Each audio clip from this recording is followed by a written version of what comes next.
نتوسل بالحبابة والبتول المستطابة والنبي ثم الصحابة. Apakah kunut subuh itu ada dalilnya? Kunut subuh itu ada dalilnya. Kunut subuh terus menerus ada dalilnya. Hadisnya dhaif. Dhaif itu artinya apa? Lemah. Lemah itu boleh dipakai atau tidak? Nggak boleh dipakai. Ingat tuh, hadisnya ada dhaif. Kalau dhaif nggak boleh dipakai. Bahkan ada sahabat bertanya, seorang anaknya dari sahabat bertanya, wahai ayahku, engkau pernah sholat di belakang Abu Bakar, di belakang Rasulullah SAW, Abu Bakar, Umar, Uthman, Ali, radhiyallahu ajma'in. Apakah mereka kunut subuh? Dijawab oleh bapaknya, ai bunayya muhdatsun, wahai anakku, kunut subuh itu muhdats. Apa makna muhdats? Beda. Bahkan lebih tegas lagi di Sunan Nasa'i dijelaskan, ai bunayya bid'atun, wahai anakku, kunut subuh itu bid'ah. Kalau bid'ah nggak boleh kita ikut. Sekarang kalau kita sholat di belakangnya orang yang kunut subuh, ya kita memperbanyak baca pujian kepada Allah. Bisa kita baca Rabbana lakal hamdu terus kita ulang-ulang sampai 10 kali nggak ada masalah. Bahkan Nabi pernah membaca li rabbil hamdu li rabbil hamdu li rabbil hamdu li rabbil hamdu terus sebanyak-banyaknya. Sebab saat itulah saat memuji kepada Allah. Mereka kunut, biarkan mereka kunut. Kita baca pujian kepada Allah. Jangan ikut kunutnya dia. Tapi kalau dia sujud, wajib ikut. Karena kita bermakmum dengan imam. Nggak boleh kita menyalahi imam. Tapi ketika dia berbuat beda, nggak boleh kita ikut bid'ahnya. Jelas? Jadi ini udah masalahnya sudah jelas. Jangan nanti dibilang lagi, ini kan masalah khilafiyah, masalah ijtihadiyah. Kalau beda nggak ada ijtihadiyah, udah beda ya beda. Nanti dibawa lagi hadis yang nggak ada asalnya, ikhtilafu ummati rahmatun, ikhtilaf umatku rahmat. Kalau gitu kita balik, bersatunya umatku adalah azab. Nggak terima dia, karena ini memang nggak ada asalnya hadis ini, ikhtilaf nggak ada asalnya. Nggak ada dari Nabi, nggak ada dari sahabat, nggak ada sama, nggak ada asalnya sama sekali.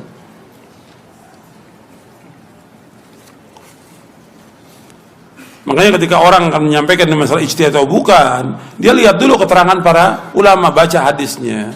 Jangan disampaikan kepada umat ini ijtihadiyah, udah jelas itu bid'ah, kok dibilang ijtihadiyah. Nanti semua orang bilang saya melakukan bid'ah ijtihadiyah. Yang buka siapa? Yang buka pertama kali ya ustadz juga ini, doktor-doktor bilang ijtihadiyah. Artinya apa? Yang lain ngikut, kan ijtihadiyah. Beda ijtihadiyah, semua ijtihadiyah lagi. Dalil ada kok. Fa in tanazatum fi syai'in farudduhu ila Allah wa Rasul in kuntum tu'minuna billahi wal yawmil akhir. Dzalika khairun wa ahsanu ta'wila. Dalam surah An-Nisa ayat 59. Jika kalian berselisih tentang sesuatu dalam masalah agama, kembalikan kemana? Kepada Allah. Kepada Allah, kepada mana? Quran. Kemudian kepada sunnah. Kembalikan. Lihat. Kalau nggak tahu juga, ya tanya kepada yang lebih berilmu. Fas'alu ahla dzikri in kuntum la ta'lamun. Jadi semua itu harus kembali kepada dalil dan keterangan. Kita belajar agama ini sumbernya dalil Quran dan Sunnah. Jangan kemudian mengikuti orang banyak. Jangan kebanyakan orang bukan ukuran. Kita harus tingkatkan ilmiahnya kita sebagai seorang muslim. Setiap kita ngaji harus bertambah ilmu kita, bertambah iman kita, bertambah rasa takut kita kepada Allah. Ilmiah itu harus tingkatkan.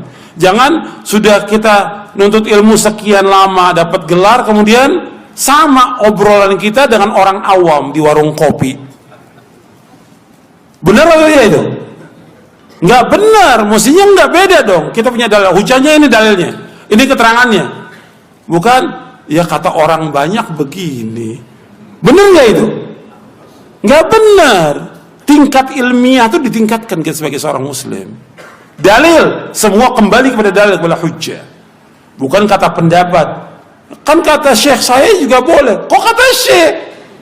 Lu antum udah belajar bertahun-tahun, mesti bawa apa? Kata dalil, kata Quran begini, kata hadis begini. Kan dengarnya juga enak, nikmat. Kata syekh, kata kiai, kata ustadz. Loh, antum ini udah belajar kok, tingkat ilmiahnya sama dengan orang awam. Ngobrolnya sama orang di warung kopi beda. Kita harus beda. Kita udah ngaji, punya kitab, punya rujukan, harus punya hujjah dalam kita beragama ini. Bukan kata orang, bukan kata orang banyak. Ya nanti kalau nggak begini kita ya begini. Itu bukan hujjah. Dalil kalau hujjah itu. Bukan kalau nggak begini nanti gimana? Kalau kita umpamanya nih, contoh yang udah kejadian. Kalau kita nggak ikut pemilu nanti begini. Itu dalilnya siapa? Orang awam di warung kopi. Bukan dalil, bukan hujjah. Jelas. Antum tingkatkan tuh, tingkat ilmiah antum tingkatkan. Semakin ngaji, semakin paham tentang agama ini. Semakin meningkat ilmu kita, semakin tambah iman kita, semakin tambah rasa takut kita pada Allah. Enggak membolehkan menggampangkan masalah-masalah agama ini, enggak boleh. Meskipun orang banyak sudah ngomong bagaimanapun juga, nggak bisa. Saya umpamakan contoh lagi, masalah besar umumnya berkaitan dengan jihad, masalah besar berkaitan dengan nyawa, berkaitan dengan darah, berkaitan dengan istri, anak, dan semuanya, dunia akhirat.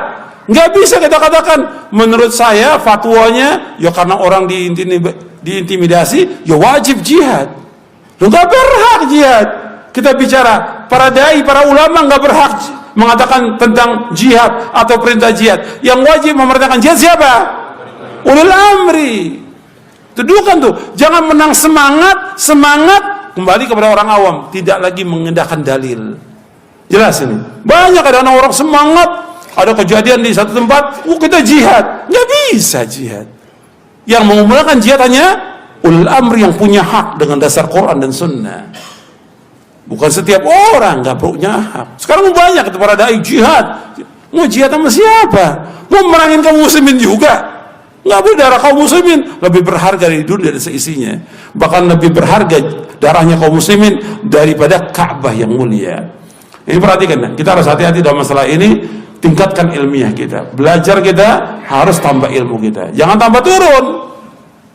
Tambah ngaji, tambah dakwah, tambah turun. Bukan duduknya sama ulama, orang yang ngerti hadis, duduknya sekarang masih apa? Mantan penyanyi. Ini tambah turun. La haula wala quwwata illa billah.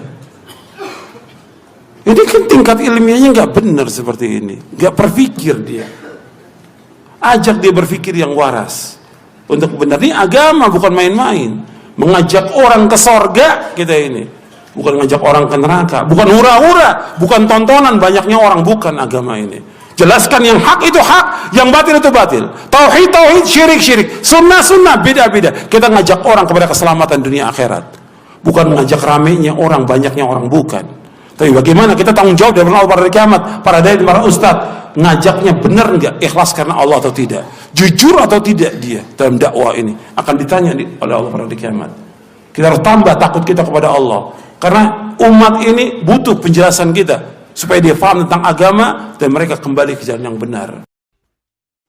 Sampean tak ceritani, ben sampean ngerti ilmu usul fikih. Kulo nak sering sinau usul fikih. Hadis kunut, ya kunut kados madzhab Syafi'i ini.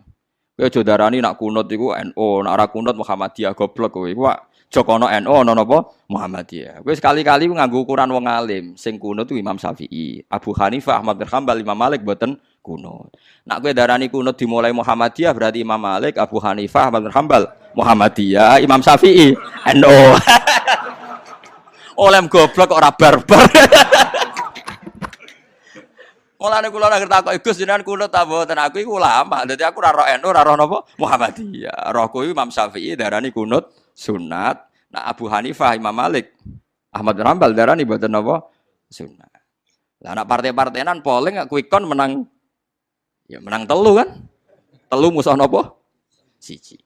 Tapi Imam Syafi'i itu luar biasa. Ketika beliau berpendapat kunut sunat, itu tahun sekitar 1050 apa 150 sampai 204. Itu Ahmad bin Hanbal masih hidup, Imam Malik masih hidup. Imam Syafi'i pernah dibantah begini. Kamu kan tahu ya Syafi'i bahwa Nabi hanya kunut 1 bulan kan. Masyhur kan Nabi itu pernah kunut hanya apa? 1 bulan. Itu pun kunut nazilah. Itu pun kunut apa? Nazilah. Ini masyhur anna Rasulullah qanata syahron yatu ala ri'lan wa dzikwa na usaya asad Allah wa Rasulullah. Ini utang teks Muslim redaksine ngoten to. Anna Rasulullah qanata napa syahron napa sing ndongakno maksudna napa ala ri'lan wa dzakwan wa usaya asad Allah wa Rasulullah. Karena penduduk ini membunuh para hufadzul Quran, para hamalatil Quran. Imam Syafi'i jawab begini.